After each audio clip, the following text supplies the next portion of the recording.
Hello, I'm Mary Gordon from Roots of Empathy. I'd like to speak to you today about expectations, our expectations of our children and our expectations of ourselves.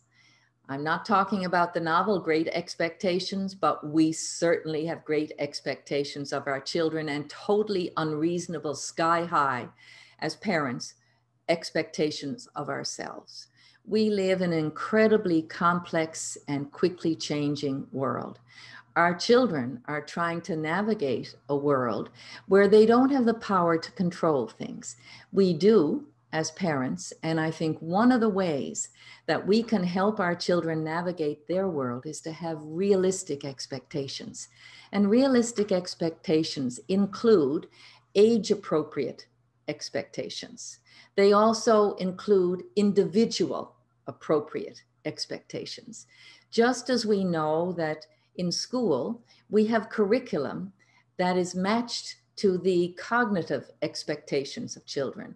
But we know in any class of children, you have a sea of difference between how ready the children are to meet the academic expectations of the curriculum, but the biggest difference of all is where they are emotionally. We can see where they are physically. You can have a foot of difference in the height of children in a classroom.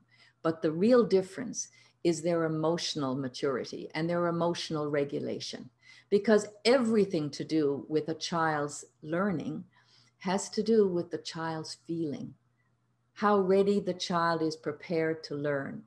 And as parents, you are the experts on this. Teachers are the experts on the material and the academic learning, but that's the tip of the iceberg. The whole child is where the parent has the whole picture. We tend to have high expectations of ourselves as parents. It is the most important job under the stars. But sometimes we're a little bit critical. We might be expecting our children to be linguists or musicians or academics or sports heroes.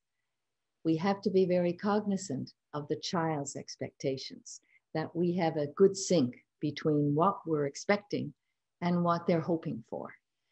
We ourselves may be very judgmental of our own parenting. And I think we inspect ourselves sometimes too much. We used to be judged when our children were babies about our parenting was related to how well our baby slept. So if we take that judgment layer off and know there is no one right way to parent, love is the basis, and understanding your child's temperament and meeting your child where they are, that is a recipe for reasonable, happy expectations.